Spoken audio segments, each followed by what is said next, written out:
सोडून द्यावं. एकनाथ शिंदेचं काय ऐकताय तुम्ही? त्यांनी त्यांच्या मनाला विचारावं. त्यांनी त्यांच्या मनाला विचारावं.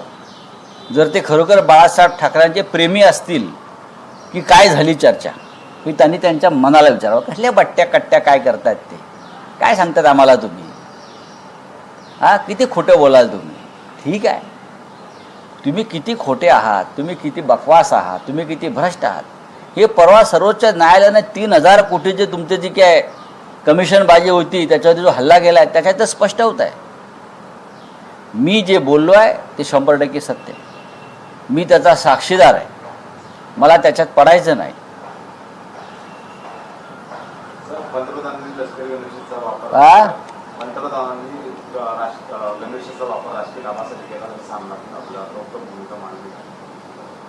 तुम्ही जर लष्करी गणवेश घालून फिरलात तर तुमच्यावरती गुन्हा दाखल होईल.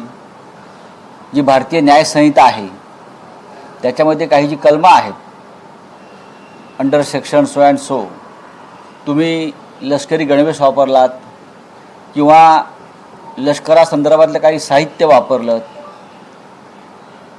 पथकं वापरलीत, फोटो काढून लष्करातल्या गणवेशातले फोटो तुम्ही पोस्टरवर लावलेत, तर तुमच्यावरती गंभीर स्वरूपाचे गुन्हे दाखल होऊन तुम्हाला साधारण 3 वर्षाची शिक्षा होऊ शकते.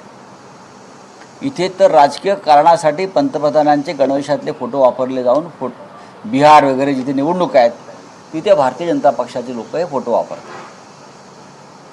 भारतीय जनता पक्षाचे राष्ट्रीय अध्यक्ष असतील किंवा त्या राज्याचे अध्यक्ष असतील त्यांच्यावर गुन्हे दाखल व्हायला पाहिजेत. जर तुम्ही सामान्य माणसांवरती अशा प्रकारचे गुन्हे दाखल करता, अशा प्रकारचा गणवेश फक्त तिन्ही सेना दलाचे प्रमुख वापरू शकतात, जवान वापरू शकतात, तुम्ही कसे वापरताय? आणि ते सुद्धा ऑपरेशन सिंदूर झाल्यावर, ते सुद्धा ते एअर स्ट्राईक काहीतरी केला होता त्यानंतर. तुम्ही भारतीय जनता पक्ष निवडणूक प्रचारामध्ये सैनिकांचा गैरवापर करताय, हे यातून स्पष्ट होत आहे.